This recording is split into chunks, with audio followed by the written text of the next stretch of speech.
સિદ્ધાણમ નમો આયર્યાણમ નમો વજ્જાયાણમ નમો લોહે સબ્બ સાહૂણમ એસો પંચણમુક્કારો સબ્બ પાવપણાસણો મંગલાણમ ચ સબ્બેશિમ પડમમ હવૈ મંગલમ.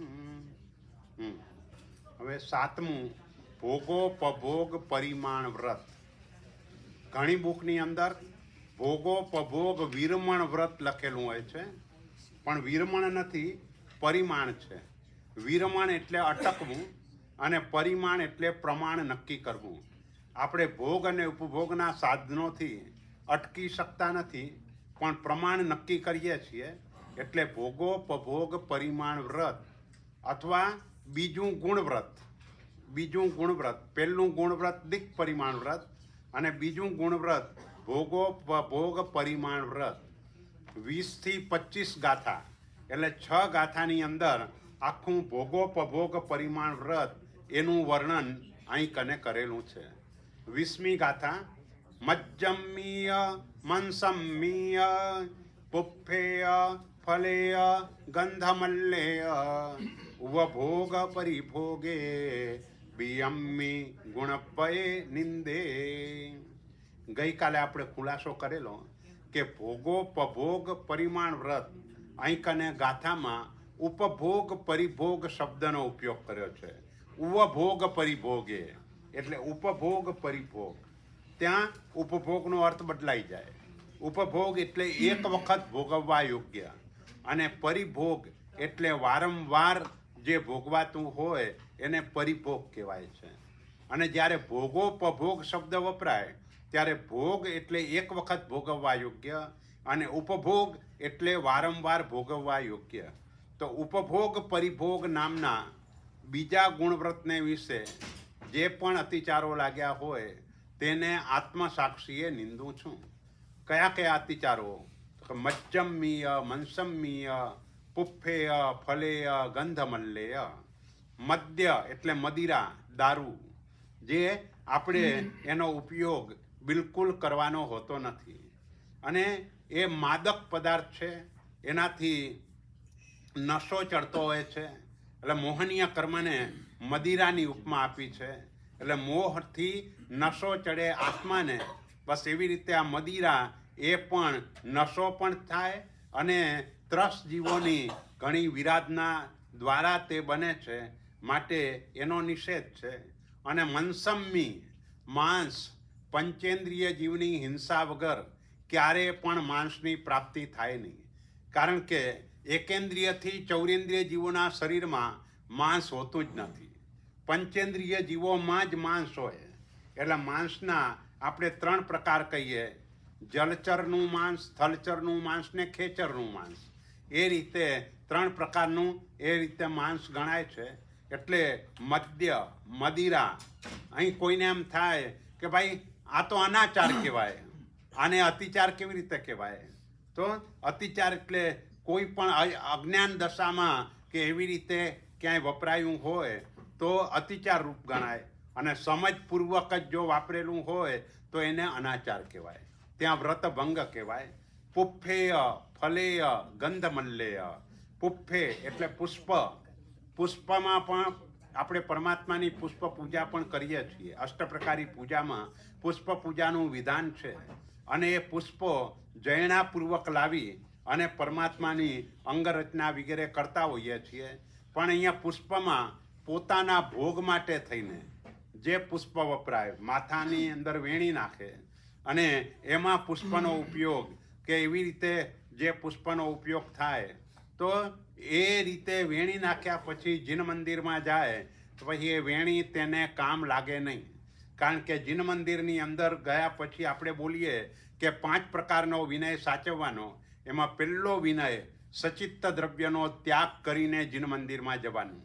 વેણી સચિત્ત છે એટલે એ લઈને જો જીન મંદિરની અંદર જાય તો પછી એ પોતે એનો ઉપયોગ કરી શકે નહીં. એટલે ટૂંકમાં પુષ્પ શબ્દથી અહીં ભોગની સામગ્રી એ રીતે લેવાનું. ફલેય ફળ અને ગંધમલ્લેય એટલે સુગંધી પદાર્થ. ખાસ કરીને ઇન્દ્રિયોના વિષયો, એના તરફનો રાગ, એના કારણે આવા સુગંધી પદાર્થો આદિનો ઉપયોગ થતો હોય છે. તો આવી રીતે ઉપભોગ પરિભોગ નામના બીજા ગુણવ્રતને વિશે લાગેલા અતિચારોને હું આત્મસાક્ષીએ નિંદું છું. જોકે આ સામાન્ય રીતે આ વ્રતના આમ 20 અતિચાર ગણાય અને 5 અતિચાર ગણવા હોય તો ભોજન આશ્રયી 5 અતિચાર અને કર્મહુંતી 15 અતિચાર. એટલે 15 અતિચારો કર્માદાનના છે અને 5 અતિચારો ભોજનના છે, જેની ગાથા હવે પછી છે. એટલે આ જે વાત જે છે એ સામાન્યથી વાત કરી દીધી અને ભોજન સંબંધી વાત તે 21મી ગાથામાં એ ભોજન સંબંધી વાત કરે છે. તો એ ભોજન સંબંધી 7મા વ્રતના 5 અતિચારો છે. સચિત્તે પરિબદ્ધે અપોલ દુપ્પોલિયમ ચ આહારે તુચ્છો સહી ભક્ષણયા પડિક્કમે દેશિયમ સબ્બમ. સચિત્તે એટલે સચિત્ત પદાર્થ વાપરવાથી. સચિત્ત એટલે જીવવાળી વસ્તુ. જે પણ આપણે ફ્રૂટ્સ હોય તો ફ્રૂટ્સ એ પણ સચિત્ત કહેવાય, પણ એને સુધાર્યા પછી 48 મિનિટે અચિત્ત થાય. અને સુધારવામાં ઘણા લોકો માત્ર બીજ કાઢે અને છાલ ન કાઢે તો ન ચાલે. છાલ અને બીજ બંને નીકળી ગયા પછી 48 મિનિટે અચિત્ત થાય. એટલે કારણ કે છાલનો જીવ જુદો જીવ છે. જીવ વિચારમાં આપણે બોલીએ ફલ ફૂલ છલ્લી કઠ્ઠા મૂલગ પત્તાણી બિયાણી. એટલે છાલનો જીવ અલગ ગણાય. એટલે છાલ સાથે તમે એપલ સુધારી દીધું ને છાલ રાખી તોય એ 48 મિનિટ પછી પણ સચિત્ત જ કહેવાય, કારણ કે છાલ જોડે છે. એટલે છાલ અને બીજ બંને નીકળી જાય ત્યાર પછી 48 મિનિટે અચિત્ત થાય. અને એ બંનેમાં ફરક શું? તો કે સચિત્ત વસ્તુ કોઈ પણ આપણે વાપરીએ તે વખતે એક તો જીવવાળી છે અને બીજું સચિત્ત વસ્તુ વાપરતા રાગ વધારે થાય. અચિત્ત થઈ જાય એટલે રાગ સ્વાભાવિક રીતે ઓછો થાય. બોલો.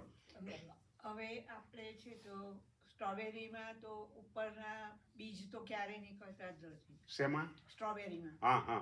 બરાબર. પણ સ્ટ્રોબેરી જ અમુક લોકો તો ના જ પાડે છે. સ્ટ્રોબેરી જ વાપરવાની ના પાડે છે. એકાશના બેસવામાં ખપે કે ના ખપે 48 મિનિટ પછી? સ્ટ્રોબેરી આમ પણ વાપરવાની ના પાડે છે, અચ્છા. પણ આપણે વાપરીએ છીએ જુદી વાત છે, પણ એ ના પાડે છે. અને બીજા જે દ્રાક્ષ વગેરે જે છે એને અડધા કરીને, જેમ આપણે મહાત્માને પણ ઓરાવીએ તો અડધું કરી દઈએ અને પછી 48 મિનિટ પછી એ રીતે એને વાપરી શકાય. કેરી છાલ સાથે વપરાય? હે?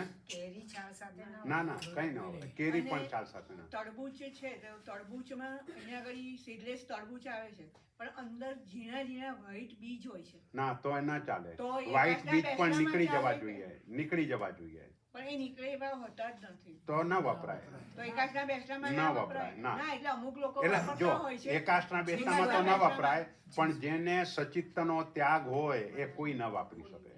ઘણા લોકો એકાશનું બેસનું ના કરતા હોય પણ એને સચિત્તનો ત્યાગ કર્યો હોય તો પણ ના, એકાશના બેસવામાં વાપરે છે એટલા માટે. ના ન વપરાય. ઓકે.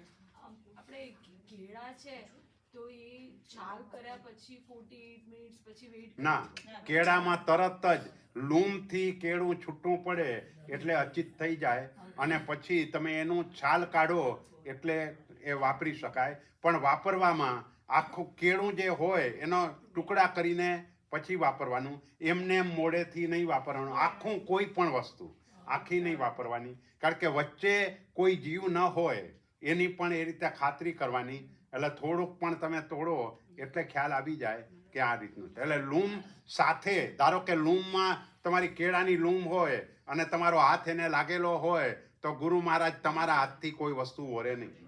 પણ લૂમથી છૂટું પડેલું હોય અને પછી ગુરુ મહારાજ ઓરી શકે. એટલે સચિત્તનો આપણો સ્પર્શ થયો હોય અને પછી પણ બ્લ્યુબેરી વપરાય? હા, એટલે આ બધામાં આ જ પ્રોબ્લેમ આવશે, કારણ કે એની અંદર પણ ઓલા બીજ ને એ તો રહેવાના જ છે. એટલે ના, બ્લ્યુબેરીમાં ના. બ્લુબેરીમાં પણ બીજ તો લાગે છે. હા? હા? બીજ ક્યાંનું ના, તુચ્છ ફળ ન કહેવાય. બ્લુબેરીને તુચ્છ ફળ ન કહેવાય. હા, સીતાફળને ખાવાનું ફેંકી દેવાનું વધારે હોય. સ્ટ્રોબેરીમાં થોડું ફેંકવાનું ના, સ્ટ્રોબેરીમાં ફેંકવાનું નથી, પણ એનું બીજું કારણ છે. એનું કોઈ બીજું કારણ છે, એના હિસાબે ના પડે. આપણે જે લારીમાં કે બજારમાં મોલમાં જ્યાં ઊંધી કેળાના 4-5 નું બંડલ મળે એ લૂમ ગણાય કે પછી એ લૂમ ઝાડ ગણાય. ઉપરથી ના ના છૂટું પડ્યું હોય? ના ના, કેળાનું આખું જે બધે સાથે કેળા હોય ને એ લૂમ કહેવાય. પછી તમે એક કેળું છૂટું પાડી દો એ પછી હવે સપોઝ કે હું એકાશનું કરવા બેસું છું અને એ પહેલા જ જે છે તો મેં કેળામાંથી છૂટું કર્યું અને પછી હું વાપરવા બેસી તો એમાં બી 48 મિનિટ થવા દેવી પડે? ના, એમાં જરૂર નથી. કેળામાં એ જરૂર નથી. એ તરત જ. ચાલો. છૂટું પાડી દેવાનું. હા હા હા.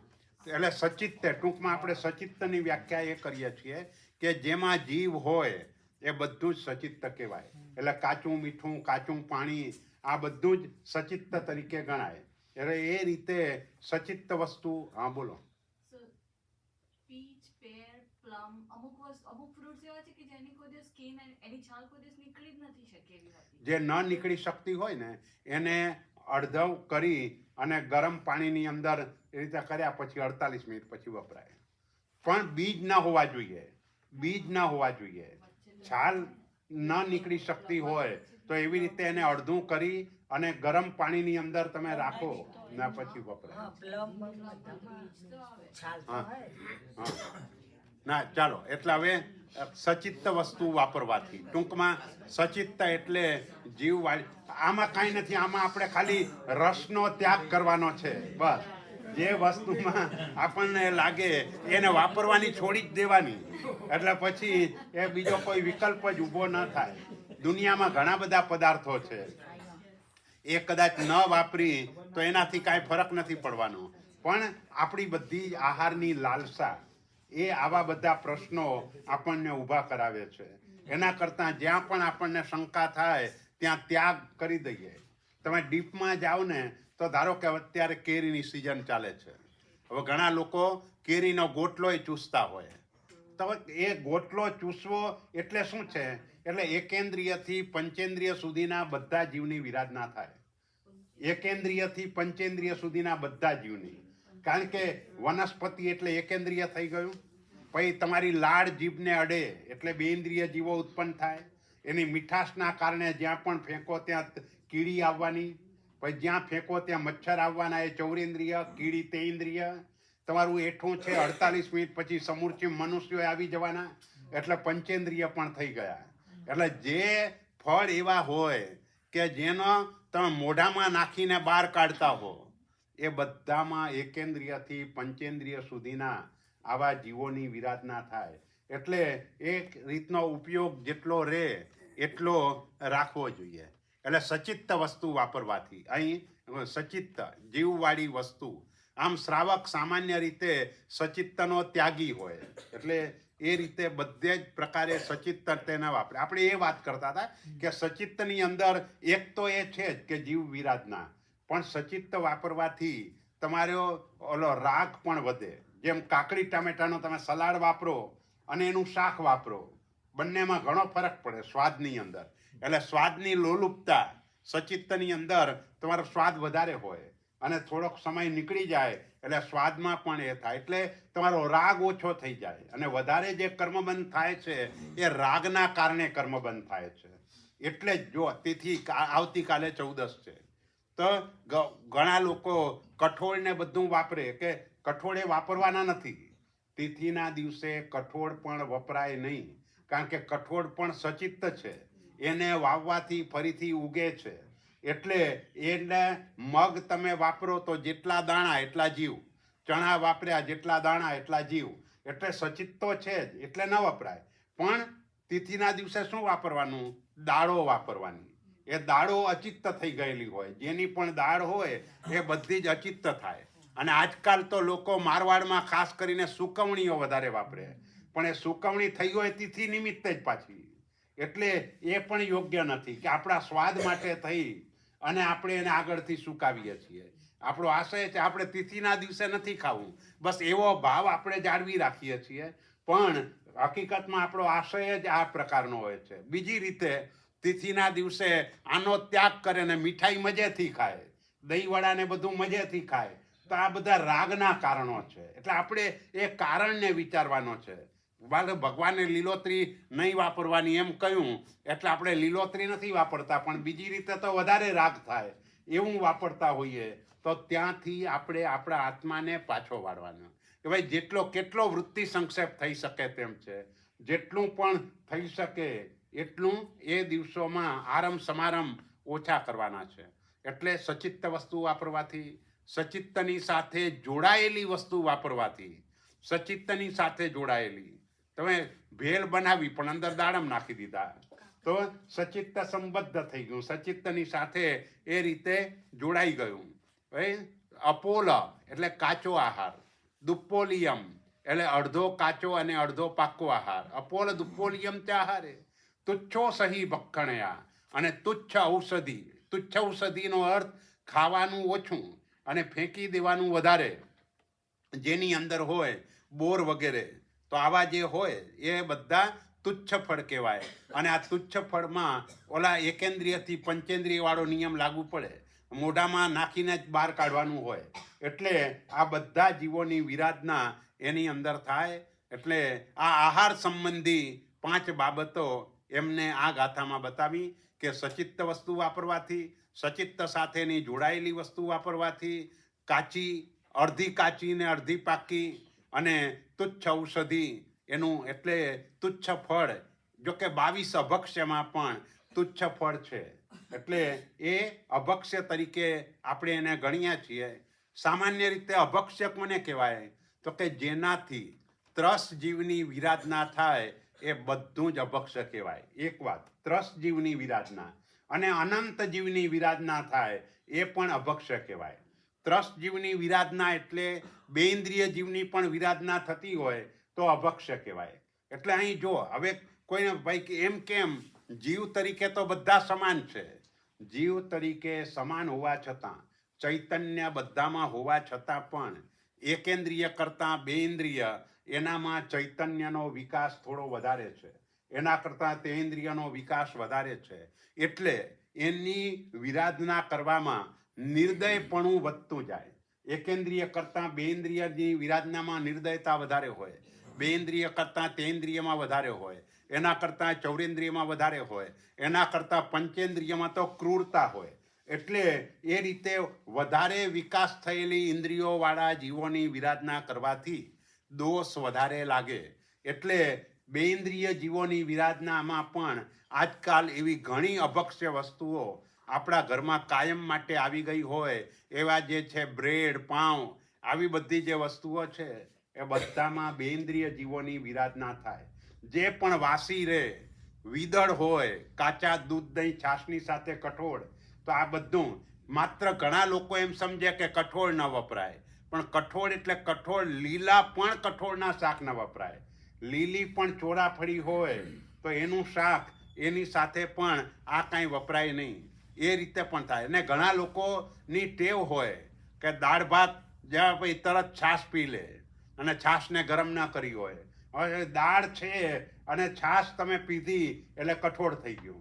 એટલે એ રીતે પણ હજુ આગળ વધીને તમે કદાચ વાપરવામાં, તમારા પેટમાં વાપરવામાં ઉપયોગ રાખો, પણ મોટા ભાગે વાસણો પાછા બધા ભેગા થઈ જતા હોય તોય દોષ લાગે.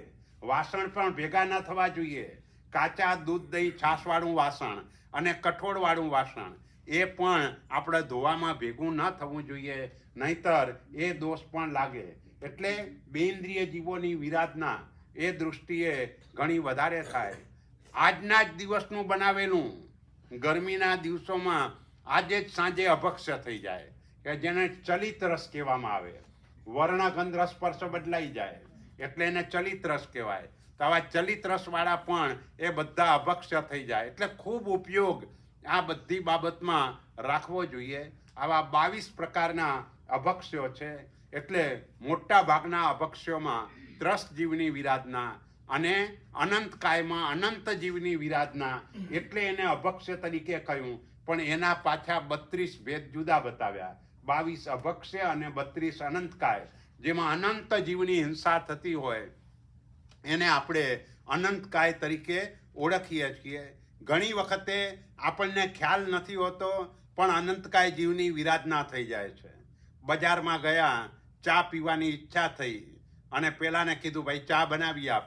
ઓલો બનાવી આપે પણ એ તપેલી આદુવાળી હોય અને એની અંદર જ ચા બનાવીને તમને આપી દે તો અનંત જીવની વિરાધનાનું પાપ લાગી જાય.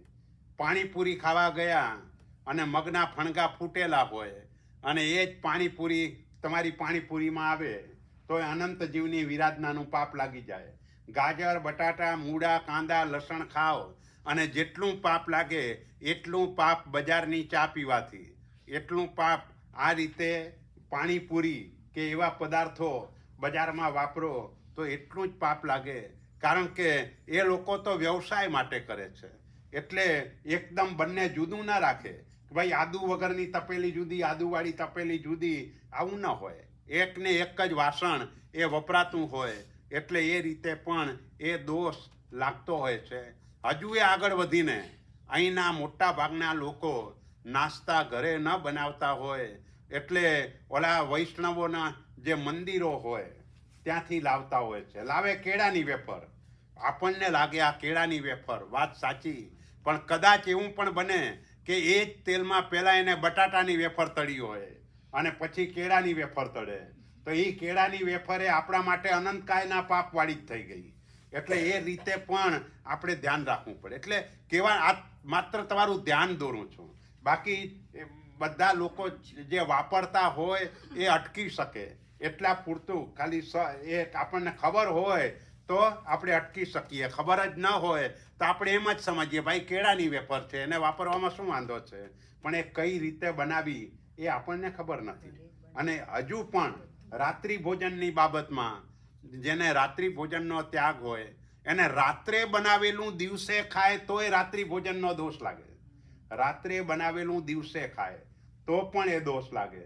એટલે એ બધી બાબતમાં જેટલી કાળજી આ દેશમાં રહે, ઘણાની જોબ જ એટલી વહેલી હોય એટલે વહેલા જવું પડે, ઘરેથી બનાવી ના જાય, પણ ખાલી એટલું ધ્યાનમાં રહે કે ભાઈ આ દોષ લાગે છે આપણને, ક્યારે છૂટી શકાય. એક દોષ લાગે ખબર હોય તો પશ્ચાતાપ પણ થાય, પણ ખબર જ ન હોય તો પશ્ચાતાપ ન કરે અને પશ્ચાતાપ ન કરે તો એ પાપ વધારે ચિકાસવાળું થઈ જાય.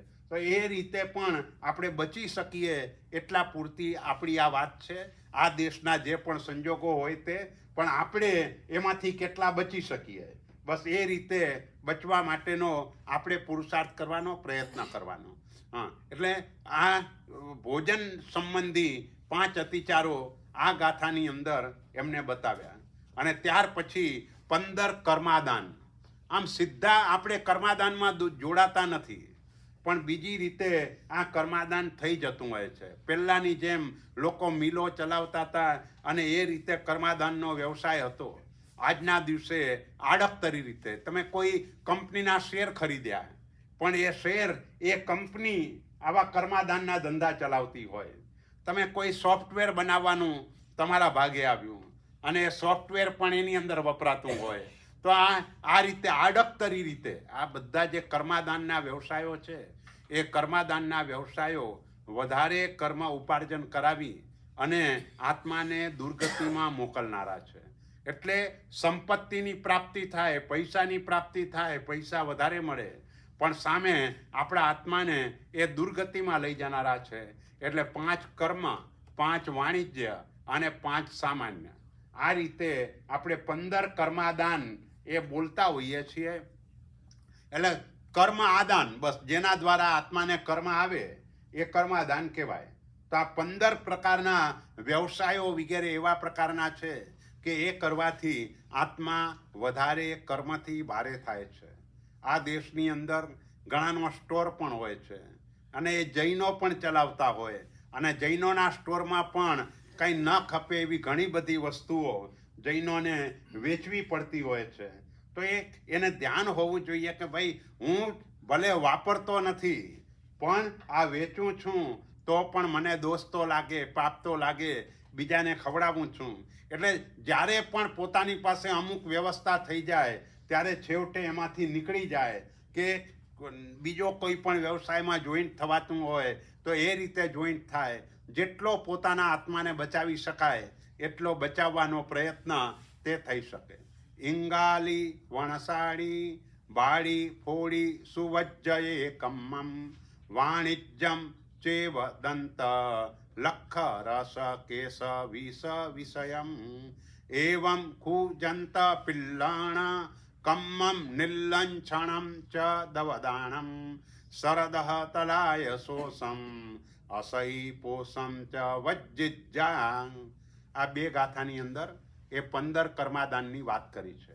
ઇંગાલી એટલે અંગાર કર્મ, એટલે અગ્નિથી જે પણ પકાવીને વપરાતું હોય એ બધું અંગાર કર્મ કહેવાય. કોઈને કોલસાનો બિઝનેસ હોય તો કોલસા પણ એ અંગાર કર્મ કહેવાય. કોઈ ઓલા ટાટા સ્ટીલ જેવી કંપનીઓની અંદર ઇન્વેસ્ટમેન્ટ કરતું હોય તો એ પણ આ અંગાર કર્મ કહેવાય. કારણ કે બધું, અને ભઠ્ઠી એટલી મોટી હોય, અને આપણે ત્યાં સૌથી વધારે 5 પ્રકારના સ્થાવરની અંદર એક અપેક્ષાએ અગ્નિકાયની વિરાધના કરનારને અનંત સંસારી કયો છે. મહાનિષિદ્ધ સૂત્રની અંદર અગ્નિકાયની વિરાધના, કારણ કે અગ્નિકાય એક એવી પ્રકારની કાય છે કે એમાં 6 કાયની વિરાધના થાય છે. કારણ કે અગ્નિ એ પૃથ્વીને પણ બાળે, પાણીને પણ બાળે, પવનને પણ બાળે, વનસ્પતિને પણ બાળે, દ્રષ્ટને પણ બાળે. અને બીજી રીતે ઇલેક્ટ્રિસિટી ઉત્પન્ન કરવામાં આ 6 કાયના જીવની વિરાધના થાય. એના વગર ઇલેક્ટ્રિસિટી ઉત્પન્ન ન થાય. એટલે સૌથી વધારે વિરાધના અગ્નિકાયના જીવોમાં છે. એટલે આપણે ઉપયોગ એ રીતે રાખી શકીએ. આપણે ત્યાં પણ ઓલા બીજા ધર્મોનું આપણે અનુકરણ કરવા લાગ્યા. બીજાના મંદિરો હોય, જ્યારે એને ત્યાં ફંક્શન આવે ત્યારે લાઇટિંગથી ડેકોરેશન કરે. એમ આપણે પણ સાલગીરી વગેરે પ્રસંગે એ રીતે ડેકોરેશન કરતા થઈ ગયા. તો એ બધી વધારે જીવની વિરાધના એના દ્વારા થાય. જિનાલયમાં પણ ઘીના દીવા વાપરવાના છે, એના બદલે આપણે બધે લાઇટનો ને એ બધો ઉપયોગ કરતા થઈ ગયા. તો આ બધામાં વધારે વિરાધના થાય. એટલે જ્યાં અગ્નિ આવે અને એનાથી જે પણ વ્યવસાયો થાય કે જેની અંદર અગ્નિનો આશ્રય લેવો પડે, આવા બધા જ વ્યવસાયો એ અંગાર કર્મ કહેવાય. એટલે એ આપણાથી ન કરાય. એનાથી વધારે જીવની વિરાધનાનું પાપ લાગે, નિર્દયતા જીવનની અંદર આવે. એટલે એ રીતે એનો ત્યાગ.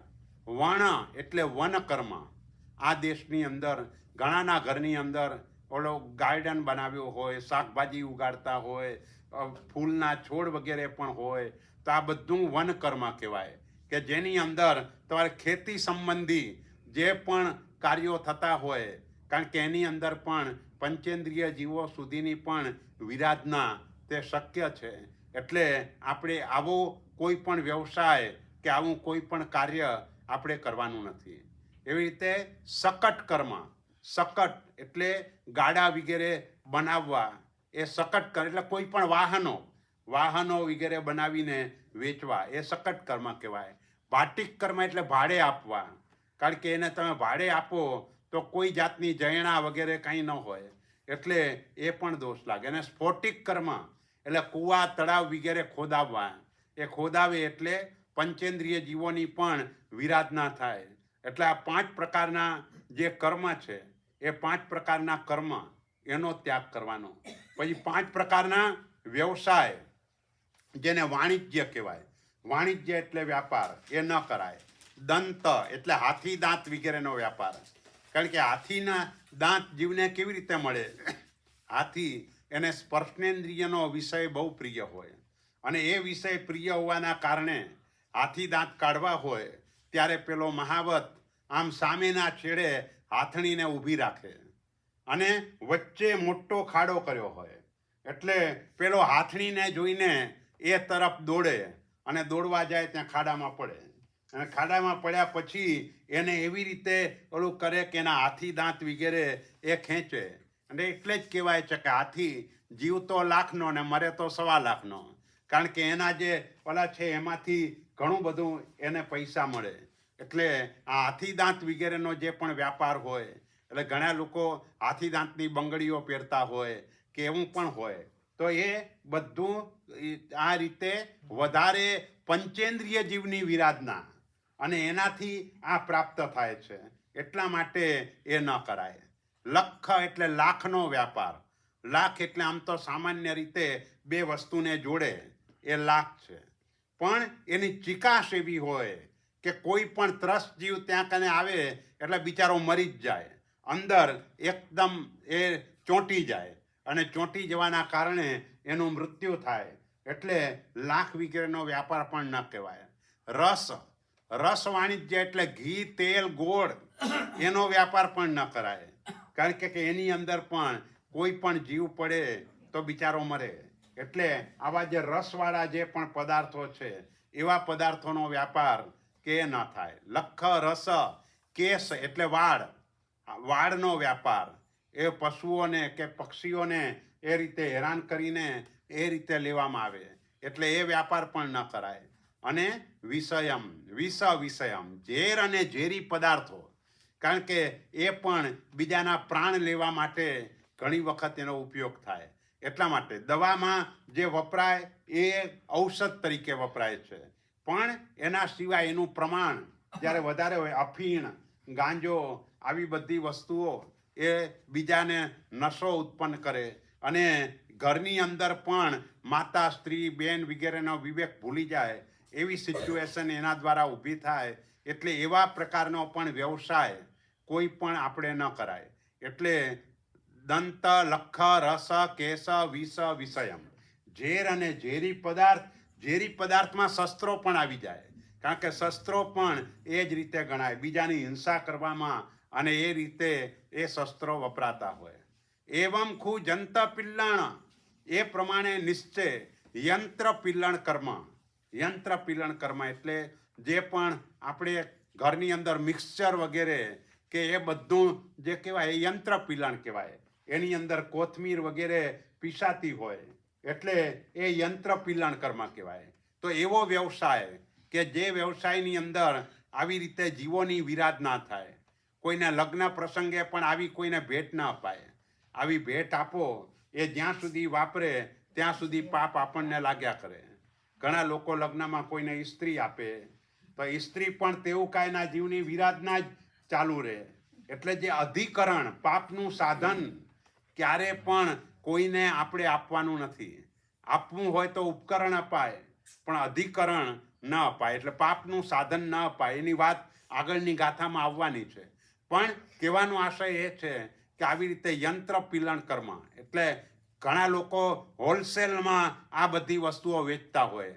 છરી, ચપ્પુ, આ કચ્છની અંદર જાઓ તો એ લોકો હોલસેલમાં વેચતા હોય.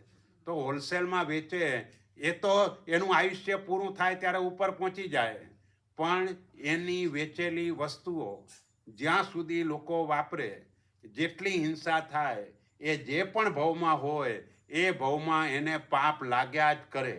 એટલે તમે ભલે એક વખત તમે વેચી દીધું, પણ ઓલાના ઘરે 10 વર્ષ સુધી ચાલે, 25 વર્ષ સુધી ચાલે અને એ પાપ કરે. આપણે કોઈ પણ ગતિમાં હોઈએ એ ગતિમાં આપણને પાપ લાગ્યા કરે. એટલે કોઈને પણ તમે પાપનું સાધન આપ્યું તો એ પાપનું સાધન જ્યાં સુધી વાપરે ત્યાં સુધી આપણને પાપ લાગ્યા કરે. એટલા માટે આપણે પાપનું સાધન, અધિકરણ ક્યારે પણ કોઈને આપવું નહીં. એ રીતે આપવું. એટલે એવમ ખુ જંત પિલ્લણ કર્મ નિર્લાંછણ એટલે નિર્લાંછન કર્મ એટલે આ બધાના અંગો પાંગો કે એને છેદી નાખે. ખાસ કરીને ઘણાનો કાન નાક વિંધાવાનો ધંધો હોય તો એ કાન નાક વિંધાવે તો એ પણ દોષનું કારણ છે. દવદાણમ એટલે આગ લગાડે. પોતાનું જે પણ મોટું જંગલ હોય એમાં આગ લગાડી દે. તો આગ લગાડી દે તો કેટલા બધા જીવો અંદર હોય અને એ બચારા બધા જ જીવો મરણને શરણ થઈ જાય. એટલા માટે એ પણ ન કહે. સરદહ તલાય શોષણ્યા, અને સરોવર, દ્ર, તળાવ આ બધું સુકાવી નાખે તો માછલા વગેરે જે પણ હોય એ બધા બિચારા મરી જાય. અને અસહી પોષમ એટલે કૂતરા બિલાડા પણ ન પડાય. અસહી પોષમ એટલે એક તો કુસતી, અસતી, પણ એ શબ્દથી કૂતરા બિલાડા પણ લેવાના છે કે કૂતરા બિલાડા પાડવાનું કે ન કરાય. કારણ કે તમે એને પાડો અને તમારો રાગ, મોટા ભાગે આપણે જોઈએ છીએ કે જે પાડે છે એને રાગ એના તરફ એટલો બધો થઈ જાય છે કે એ રાગના કારણે કેટલીક વખતે આપણા આયુષ્ય બંધાઈ જાય તો એવી યોનિની અંદર આપણે ઉત્પન્ન થવું પડે. પછી જે આપણું બંધાયેલું પુણ્ય છે એ પુણ્ય જુદી રીતે ભોગવાય. જે પણ તમે પુણ્ય ઊભું કર્યું છે અને પછી કૂતરા તરીકે જવાનું થાય તો એ કેવી રીતે બંધાવ, કેવી રીતે ભોગવાય? મોટા બંગલામાં રહેવાનું મળે, મર્સિડીઝ ગાડીમાં ફરવાનું મળે, ખાવા માટે આઈસ્ક્રીમ ને એ બધું મળે, એ રીતે ભોગવાય પછી. એટલે આ રીતે કૂતરા બિલાડા, એટલે ઘણા લોકો તો રીતસર બોલતા હોય છે કે કદાચ મારે કૂતરા બિલાડા તરીકે જન્મ લેવો પડે તો અમેરિકામાં જાઉં. આવા ઘણા લોકો આવી રીતે પણ બોલતા હોય છે. અમેરિકામાં આવીને આ બધા સ્ટોરો જુએ એટલે એને એ લાગે છે, પણ એ યોની એ જ સારી નથી. એટલે કહેવાનો આશય એ છે કે આ ન પાડવાનું કારણ એ છે કે મોટા ભાગે રાગ દશા ત્યાં વધારે પોસાય છે અને રાગ દશાના કારણે એવી યોનિની અંદર જીવને ઉત્પન્ન થવું પડે. એક વખતે જીવ દુર્ગતિમાં ગયો પછી સારી ગતિમાં આવતા એને ઘણો પુરુષાર્થ કરવો પડે, ઘણો પ્રયત્ન કરવો પડે. એટલે અત્યારે તો આપણે આપણી મૂડી કમસે કમ સાચવી રાખવાની છે.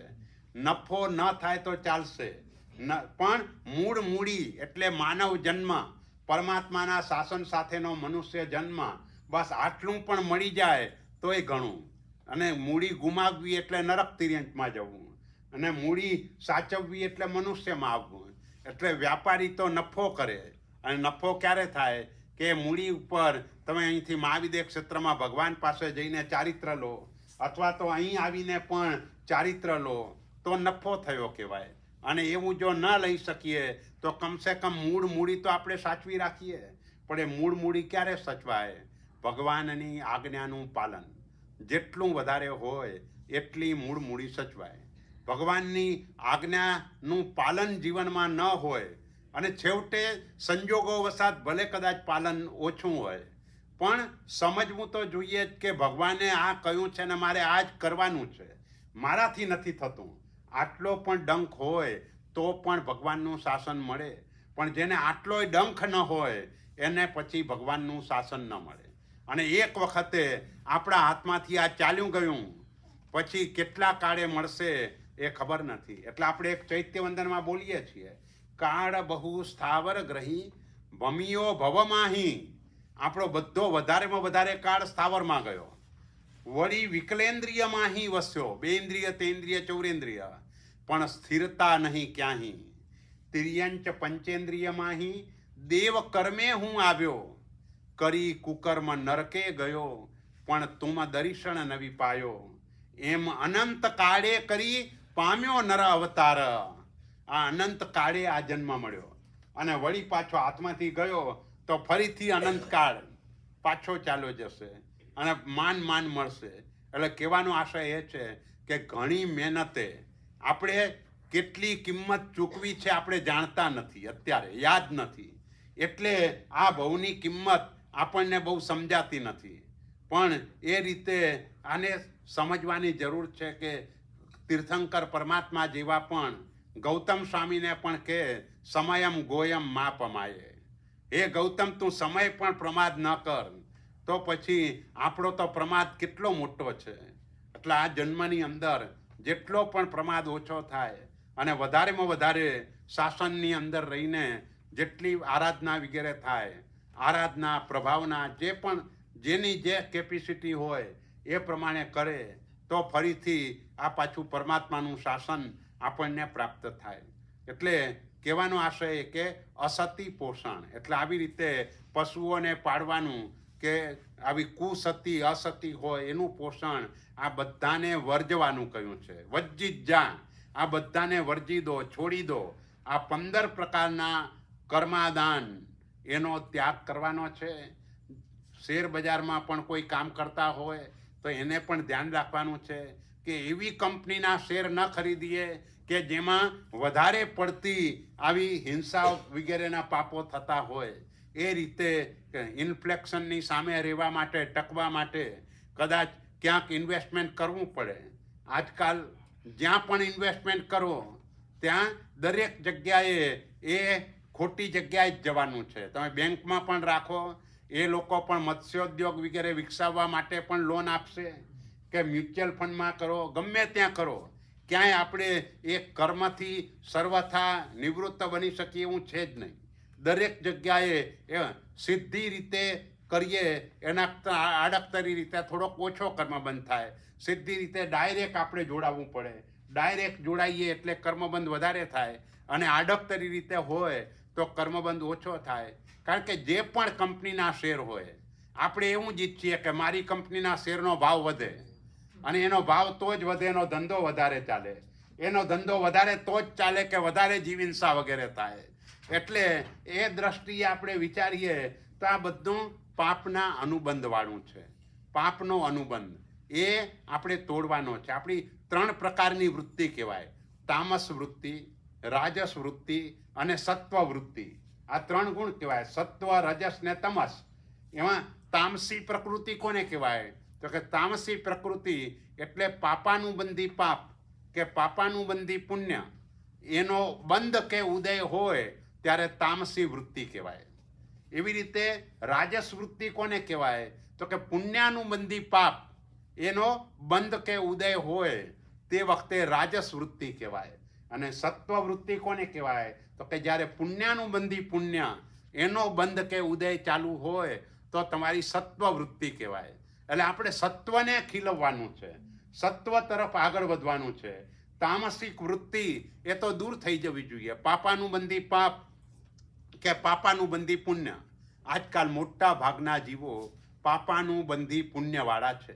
આપણે બધામાં મોટા ભાગે આ લાગુ પડે. મોટા ભાગે પુણ્યાનુબંધી પુણ્યનો હિસ્સો બહુ ઓછો આવે, પાપાનુબંધી પુણ્ય જ વધારે ગણાય. કારણ કે આપણને 5 ઇન્દ્રિયો મળી પુણ્યથી, પણ 5 ઇન્દ્રિયો દ્વારા પુણ્ય વધારે ઉપાર્જન કરીએ છીએ કે પાપ વધારે ઉપાર્જન કરીએ છીએ? જે પણ સંપત્તિ આપણને મળી પુણ્યથી, પણ એ સંપત્તિથી પાપ વધારે થાય છે કે પુણ્ય વધારે થાય છે? એટલે એ કેલ્ક્યુલેશન આપણે જાતે કરી શકીએ. આપણને ખબર છે કે આપણે મોટા ભાગે આ બધો મિસયુઝ વધારે થતો હોય છે, સારો ઉપયોગ ઓછો થતો હોય છે. તો એ બધું પાપાનુબંધી પુણ્ય કહેવાય. એટલે એ બધી તામસ વૃત્તિ કહેવાય. રાજસ વૃત્તિ પુણ્યાનુબંધી પાપ, ઉદય પાપ કર્મનો ચાલતો હોય પણ બાંધે પુણ્ય. કેન્સર જેવો ભયાનક રોગ પાપ કર્મના કારણે આવે પણ અદ્ભુત ક્ષમતામાં હોય તો બાંધે પુણ્ય. એટલે પુણ્યાનુબંધી પાપ, પાપ કર્મના ઉદય વખતે પણ જબરજસ્ત ક્ષમતા એ રાખી દે. તેવા સમયે પણ ધર્મના જે પણ કાર્યો છે એ ઉલ્લાસપૂર્વક તે રીતે કરતા હોય તો એ પુણ્યાનુબંધી પાપ થઈ ગયું. અને પુણ્યાનુબંધી પુણ્ય, આમ તો સામાન્ય રીતે પુણ્યાનુબંધી પુણ્ય સમ્યક દર્શન થયા પછી હોય. સામાન્ય રીતે આપણે વ્યવહારથી લેવું હોય તો અપુનર્બંધક દશા પછી હોય, નિશ્ચયથી સમ્યક દર્શન પછી હોય. એટલે અપુનર્બંધક દશા એ પ્રાપ્ત થાય ત્યાર પછી આ થોડુંક સહેલું થાય. ત્યાં સુધી આપણે મોટા ભાગે પાપાનુબંધી એ જ ચાલ્યા કરતું હોય છે. કારણ કે વૃત્તિ સંસારની હોય, અને સંસારની વૃત્તિ હોવાના કારણે અનુબંધ જીવનો પાપનો પડે. તો આ 15 પ્રકારના જે પણ કર્માદાન છે એ 15 કર્માદાન શ્રાવકે છોડવાના છે. એટલે 7મા વ્રતમાં 5 ભોજન સંબંધી અતિચાર છે અને 15 આ કર્માદાન સંબંધી છે. ત્યાર પછીની જે ગાથા છે એની અંદર અધિકરણ એટલે કે પાપનું સાધન, જેની હમણાં આપણે વાત કરી, એ કોઈને અપાય નહીં એના માટે સ્પેશિયલ ગાથા મૂકી. સત્થગ્ગી મુસલ જંતગ તણ કઠ્ઠે મંત મૂળ ભેષજ્જે. ઘણા લોકો કઠ્ઠે ને બદલે કંઠે બોલતા હોય છે. કંઠે એટલે તો આ થઈ જાય, ને કઠ્ઠે એટલે લાકડું થઈ જાય, એટલે આખો અર્થ બદલાઈ જાય. તણ કઠ્ઠે મંત, તણના બદલે પણ ઘણી વખત ઓલા તૃણ ને 3 એવી રીતે 3 સંખ્યા થઈ જાય. તૃણ ઘાસનું તણખલું થઈ જાય. એટલે એ રીતે જરાક પણ બોલવામાં કે એ રીતે શબ્દ કે અક્ષર આડોઅવડો થાય તો અર્થ બદલાઈ જાય. એટલે તણ કઠ્ઠે મંત મૂળ ભેષજ્જે દિન્ને દવાવી એવા પડિક્કમે દેશીયમ સભ્યમ સત્થ એટલે શસ્ત્ર. કોઈને પણ શસ્ત્ર અપાય નહીં. શસ્ત્ર ન અપાય એટલે ટાંચણીએ ન અપાય. શસ્ત્ર ન અપાય એટલે સોય પણ ન અપાય. કારણ કે એ પણ શસ્ત્ર જ છે. એનાથી પણ જીવની વિરાધના થાય. એટલે જે પણ ધારદાર પદાર્થ, તમે કચ્છમાં જાઓ અને કોઈ કે મારા માટે 1 ડઝન સૂડી ચપ્પુ લઈ આવજો, અને તમે સૂડી ચપ્પુ લાવીને આપી દો, એટલે જ્યાં સુધી વાપરશે ત્યાં સુધીનું પાપ તમને લાગશે. એટલે ક્યારે પણ આ બાબતમાં ક્યાંય શરમ નહીં રાખવાની. કોઈ પણ વ્યક્તિ આપણી પાસેથી વસ્તુ મંગાવે, પણ એ જો અધિકરણ હોય, એ પાપનું સાધન હોય, તો એને લાવીને આપવાની નહીં, હાથ જોડીને ના પાડી દેવાની. આવી વસ્તુઓ અમે લાવતા નથી.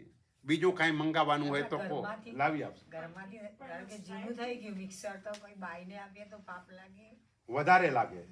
કારણ કે તમે બાઈને આપો, એ બાઈ તો જૈન નથી, એ તો ગમે તે પીસશે. કે તમારું ફ્રીજ, ધારો કે ઘરની અંદર તમારે નવું લાવવું છે, હવે તમારે ત્યાં કામ કરતા હોય ને તને આપી દો, એ અંદર નોનવેજ એ મૂકશે, તો એનું પાપ આપણને જ લાગે ને બધું. આપણે ઓસીરાઈ દઈએ તો? ના, એ ઓસીરાવા નહીં, એ રીતે નથી થતું. ખાલી શબ્દથી. ના, તો પણ નહીં. પૈસા આપે તો પણ નહીં. તો પણ અધિકરણ આપણે લાવીને કોઈને આપવાનું નથી, પૈસાથી પણ નહીં. એવી રીતે ફેંકી દેવાનું. હા, જૂનું થાય ફેંકી દેવાનું. એટલે એના પાર્ટ છૂટા કરી અને પરઠવી દેવાનું. બસ એ રીતે કે ક્યાંય વિરાધના ન થાય.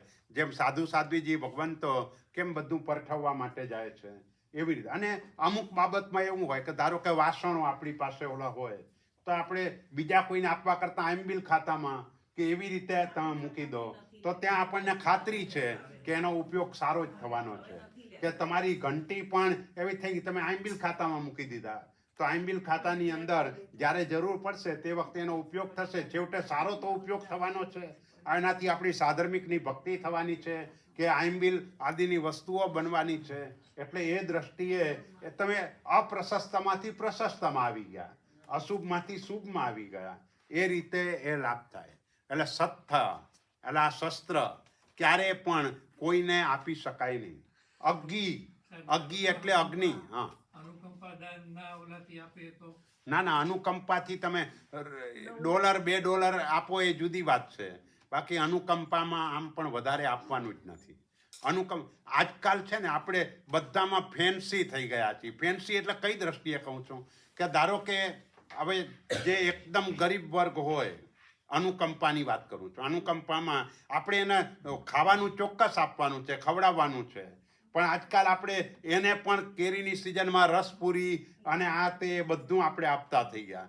હકીકતમાં એની ભૂખ ક્યારે સંતોષાય છે? એને આવા પદાર્થોથી. આપણો પોતાનો અનુભવ શું છે? તમે કોઈના મેરેજમાં ગયા, 50 વસ્તુ ત્યાં હોય, 100 વસ્તુ હોય, પણ એ 100 વસ્તુઓ એવી હોય કે એનાથી આપણું પેટ નથી ભરાતું. આપણા પેટ માટે, કારણ કે એ બધી વસ્તુઓ એ ટાઈપની હોય કે જે આપણો ઓરિજિનલ ખોરાક જ નથી. અને અમુક પ્રસંગે આપણે વાપરીએ તો ત્યાં પેટ નથી ભરાતું. ઘરે આવીને ખાખરો ને ચા ખાય તોય માણસને સંતોષ થાય, પણ આ બધાથી સંતોષ નથી થતો.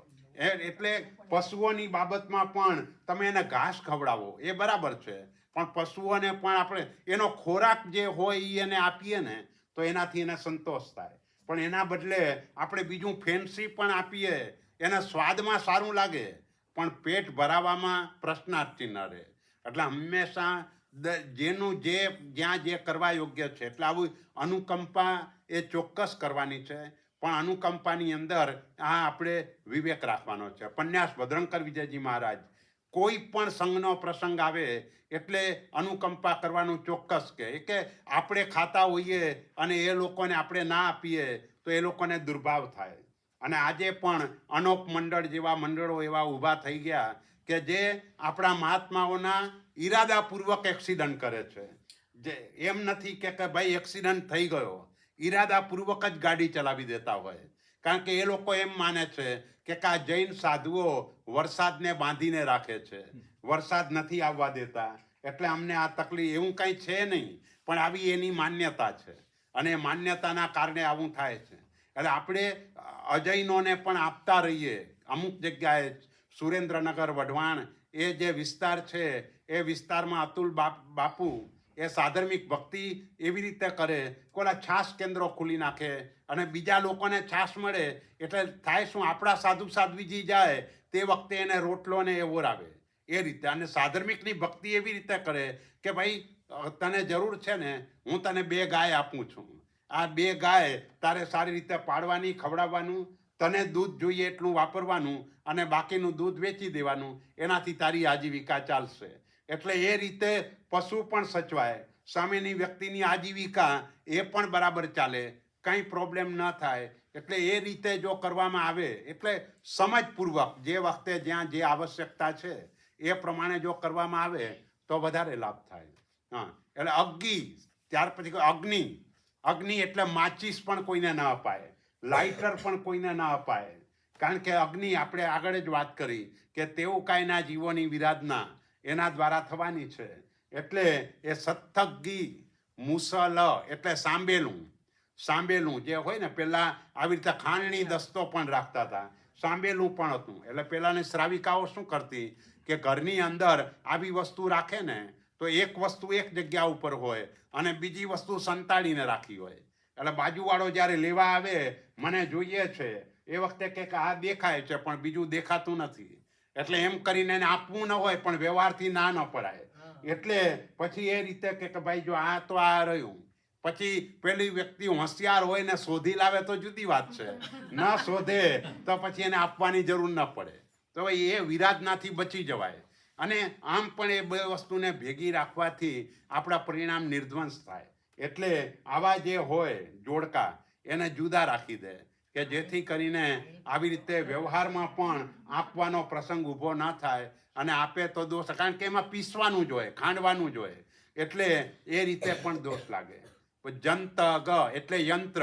યંત્ર એટલે આ બધા જ યંત્રો આવી ગયા. કોઈ તમારા ઘરે મિક્સચર માગવા માટે આવે તો એ પણ એક પ્રકારનું યંત્ર જ છે.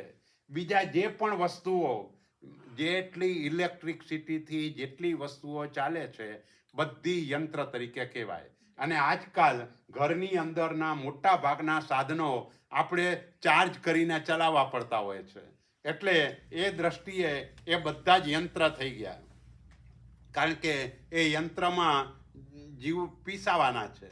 એટલે એ દોષ આપણને લાગે. એટલે ક્યારે પણ કોઈને યંત્ર કે એ રીતે પણ આપી ન શકાય. માગવા આપે એટલે આપણે ત્યાં કહ્યું દાક્ષિણ્ય લગે માગ્યા આપ્યા. દાક્ષિણ્ય એટલે સંકોચ, શરમ. આપણે એક સંસારમાં બેઠેલા છીએ, વ્યવહાર હોય, આપવું પડે તોય અતિચાર લાગે છે. અનાચાર નથી પણ અતિચાર લાગે છે. એટલે શક્ય હોય ત્યાં સુધી આપવું ન પડે એવા પ્રકારનો પ્રયત્ન કરે. એટલે એ રીતે જંતગ, સત્તગી મુસલ જંતગ. તણ એટલે તૃણ, ઘાસ. કારણ કે ઘાસનો પણ લોકો બાળવામાં ઉપયોગ કરે. જ્યારે પણ વધારે ઠંડી હોય તો એ ઠંડીની અંદર તાપણા તરીકે પણ એનો ઉપયોગ કે એવી રીતે થતો હોય છે.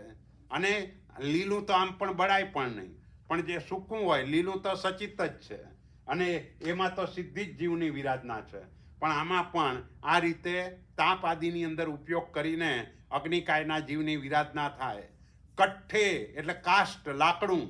એ પણ એટલા જ માટે, કારણ કે પેલા સગડીઓ વપરાતી હતી અને ચૂલા વપરાતા હતા. તો ચૂલાની અંદર આ બધું વપરાય. આજના દિવસે આપણો ગેસ વપરાય છે, એટલે ગેસનું સિલિન્ડર એ કોઈને ના અપાય. તમે કોઈ માગવા આવે ગેસનું સિલિન્ડર અને તમે એને આપી દો અને પેલો એના ઉપર બટાટાનું શાક બનાવે તો એ પાપ આપણને લાગે. એટલે કોઈ પણ સિલિન્ડર પણ લેવા આવે તો પણ અપાય નહીં. આજકાલ તો બધે મોટા ભાગે ગેસની લાઈનો થઈ ગઈ છે, પાઇપલાઇન થઈ ગઈ છે. પણ મુંબઈની અંદર જે 40 સિસ્ટમ હોય એ 40 સિસ્ટમમાં આવા ગેસના સિલિન્ડરો હોય અને આજુબાજુવાળા માગવાય આવે કે ચાલ ભાઈ તારે 2 સિલિન્ડર છે ને 1 આપ, લખાયું છે તો આવી જશે. અને જો તમે આપો તો આ રીતે દોષ લાગે. એટલે તણ કઠ્ઠે મંત મૂલ ભેષજ્ય.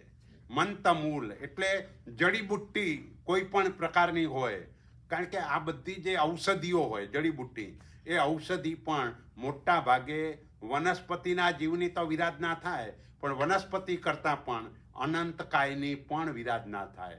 કારણ કે ઔષધિની અંદર એનો પણ ઉપયોગ કરવો પડતો હોય તો એ ન થાય માટે આવી જડીબુટ્ટી વગેરે પણ કોઈને આપવી નહીં કે દવાઓ તો કોઈને આપીએ હા એ બરાબર છે. આપણે ત્યાં કને એ ઉદ્દેશથી આપીએ છીએ કે એની હેલ્થ સારી થઈ જાય એ ઉદ્દેશથી આપીએ છીએ. પણ આપણે પણ એ વિચારવાનું, જેમ ધારો કે કોઈને કેન્સર થયું અને ઓલો ગાજરનો જ્યુસ પીતો હોય તો એ યોગ્ય નથી.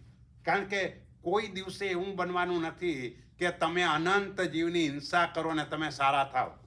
ટેમ્પરરી કદાચ કંઈક સારું થયું, પણ આનાથી જે બંધાયેલું કર્મ છે એ તો તમને ઘણી સજા કરશે, ઘણી અસાતા થશે.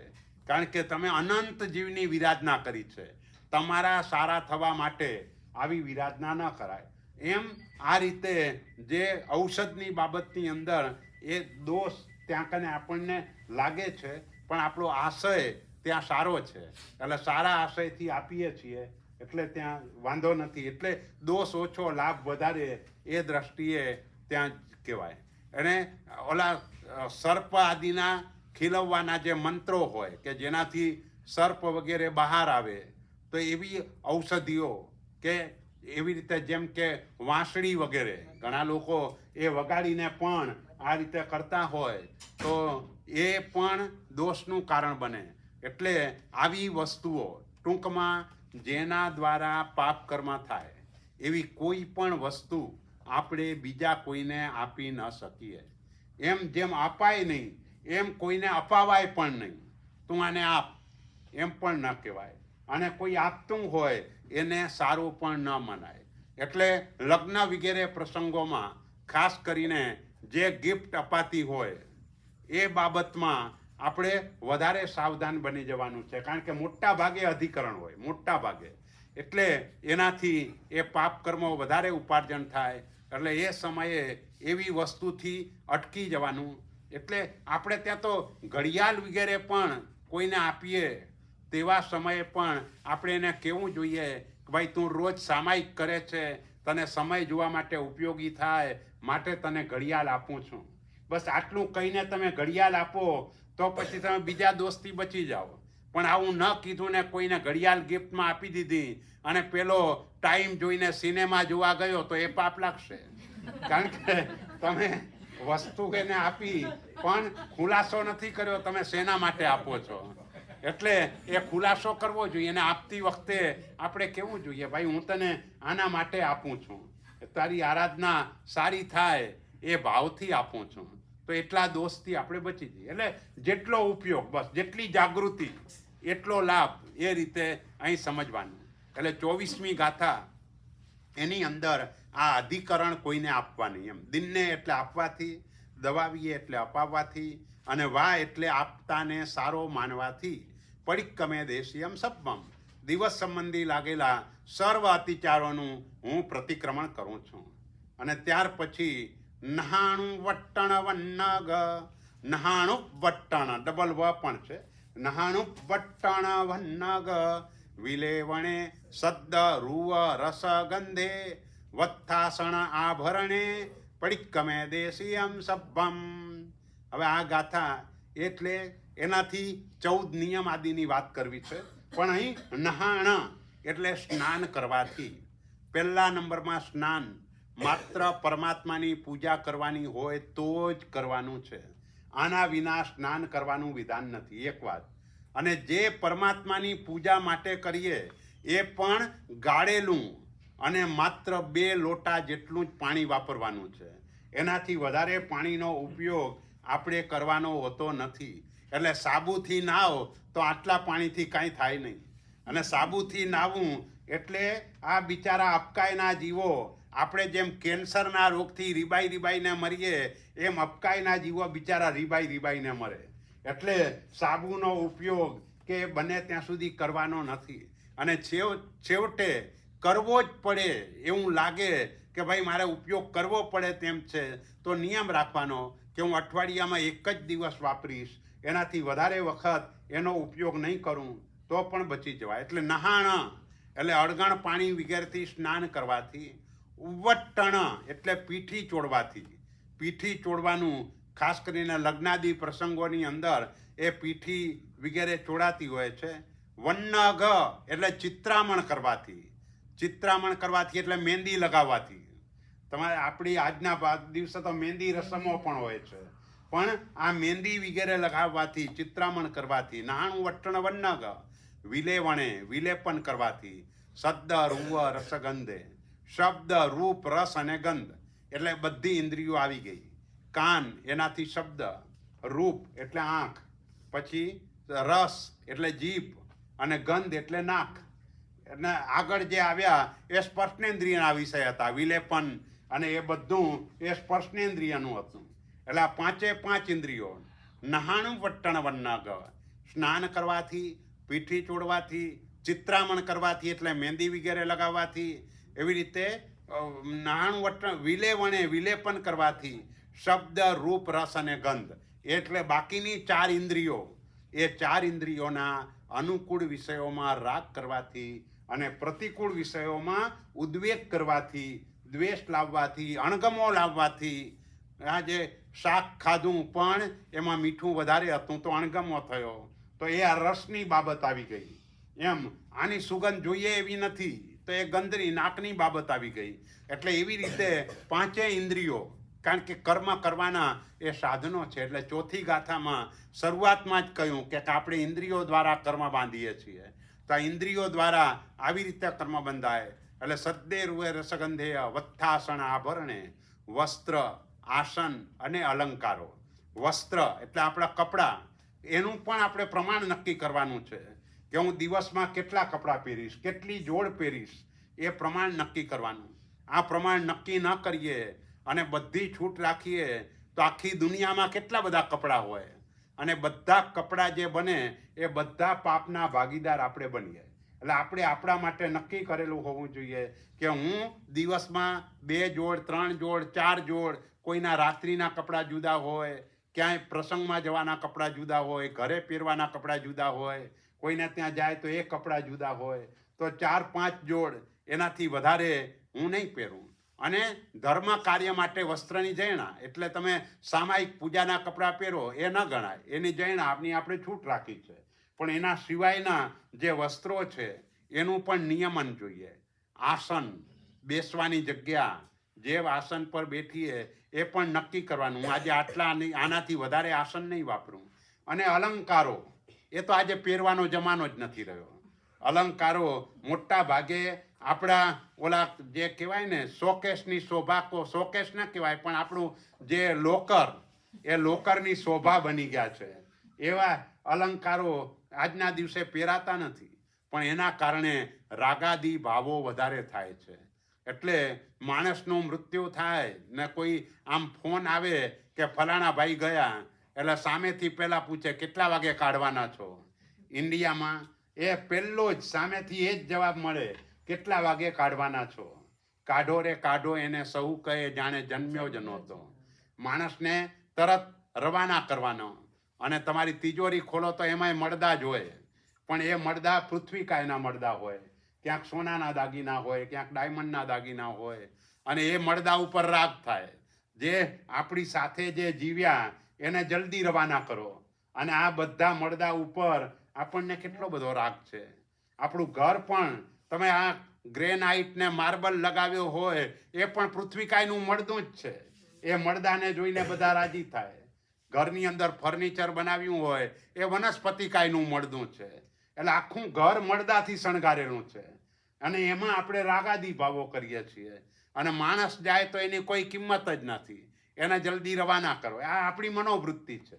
એટલે અલંકારો કે એના તરફ પણ રાગ કર્યો હોય, એટલે રાખ્યા હોય એટલે મુખ્યપણે રાગ કર્યો હોય પણ તમને રાગ ન હોય, શાલીભદ્રની જેમ હોય તો દોષ ન લાગે. શાલીભદ્રને કેવું હતું, ભાઈ આજે અલંકારો પહેર્યા પછી આવતીકાલે એ લોકરમાં મૂકવા ન જાય, કૂવામાં ફેંકી દે. આવતીકાલે નવા આવે, કારણ કે રોજ 99 પેટીઓ ઉતરતી હતી. એટલે 33માં દાગીના હોય, એટલે 33 પેટીના દાગીના આજે આવ્યા એટલે જૂના જે પણ દાગીના છે એ બધા કાઢીને કૂવામાં ફેંકવાના અને નવા પહેરવાના. ત્રીજા દિવસે એ દાગીના કૂવામાં ફેંકવાના, નવા પહેરવાના. આપણે એવી રીતે કાંઈ ફેંકતા નથી. ઓલાની દીક્ષા હોય તોય ઉતારીને પાછો આપણે મૂકી દઈએ છીએ. ભલે એને ત્યાગ કર્યો પણ આપણે એને કાંઈ છોડતા નથી. નથી, કાલ મળવાની છે. હા અને બીજી રીતે માણસનું મૃત્યુ થઈ જાય અને કદાચ એની આંગળી ફૂલી જાય ને ન નીકળતી હોય વીંટી તો એને કાપીને પણ કાઢી લે. એટલે આટલો બધો રાગ આપણને આવા પદાર્થો તરફ છે. એટલા માટે એને કહ્યું. એટલે 7મું જે ભોગોપભોગ પરિમાણ નામનું વ્રત છે એ વ્રતનું સારી રીતે પાલન દરરોજ 14 નિયમ જો ધારવામાં આવે તો જ બરાબર પાલન થાય. 14 નિયમ જો આપણે ધારીએ નહીં, એટલે કહેવાના 14 નિયમ છે પણ એ 14 પછી 5 સ્થાવર જીવોનું પણ પ્રમાણ નક્કી કરવાનું છે અને 80 ને કૃષિ એ પણ નક્કી કરવાનું છે. એટલે એટલું નક્કી, અને એ સહેલું છે, અઘરું નથી, પણ લોકો ભૂલી જાય છે. બસ બીજું કાંઈ નથી. માત્ર એને એમ લાગે છે કે ભાઈ આ મારાથી ભૂલી જવાશે એટલે નથી કરતા. મુઠ્ઠી સંયમનું પચખાણ સહેલું છે. તમે કરો, સતત રહો તો મહિને 27 ઉપવાસનો લાભ મળે છે અને એમાં કાંઈ પ્રોબ્લેમ નથી. દિવસમાં 25 વખત ખાવું હોય તો 25 વખત ખાઈ શકાય, પણ ભૂલી જવાય છે એટલે નથી કરતા લોકો. પણ ભૂલી જવા કરતાં પણ તમે પ્રેક્ટિસ કરો. પહેલાં 15 દિવસ પ્રેક્ટિસ કરો, 16મા દિવસે એ પાછું, એટલે જ્યારે પણ ખાવું પીવું હોય ત્યારે મુઠ્ઠી વાળીને નવકાર ગણીને જ ખાવા પીવાનું. બસ આ એક આદત પાડી દો, પછી મુઠ્ઠી સેવનું પચખાણ સહેલું થઈ જાય. બસ એવી રીતે આ 14 નિયમ પણ આપણી આદત પડી જવી જોઈએ. ભાઈ નવકારસી વાપરતા પહેલાં અને સાંજે ચોવિયાર કરીને બસ મારે આ રીતે 5-5 મિનિટ કાઢવાની છે અને આ નિયમો આવી રીતે કરવાના છે તો થઈ જશે. એટલે આ 14 નિયમ એ શું છે એ વાત આપણે આવતીકાલે કરીશું. એટલે 14 નિયમની વાત અને આગળ, એટલે 25 ગાથા બરાબર અડધે આવ્યા અને અહીં પણ અડધું થયું આપણું. 2 સ્વાધ્યાય આ થયા અને આજે મોટો સ્વાધ્યાય થયો. એમ આવતીકાલે રવિવારને પછીના 2-3 દિવસ, પણ કાલ રવિવારે આપણો એક જ સ્વાધ્યાય છે એટલે બધું સરખું થઈ ગયું. એટલે બરાબર આપણે મધ્યમાં આવ્યા છીએ અને એ વાત આપણે આવતા વખતે કરીશું. પરમાત્માની આજ્ઞા વિરુદ્ધ બોલાય તો મિચ્છામિ. શિવમસ્તુ સર્વ જગત પરહિત નિરતા ભવન્તુ ભૂતગણા દોષા પ્રયાન્તુ નાશમ સર્વત્ર સુખી ભવતુ લોક. બોલો શ્રી મહાવીર સ્વામી ભગવાન કી જય.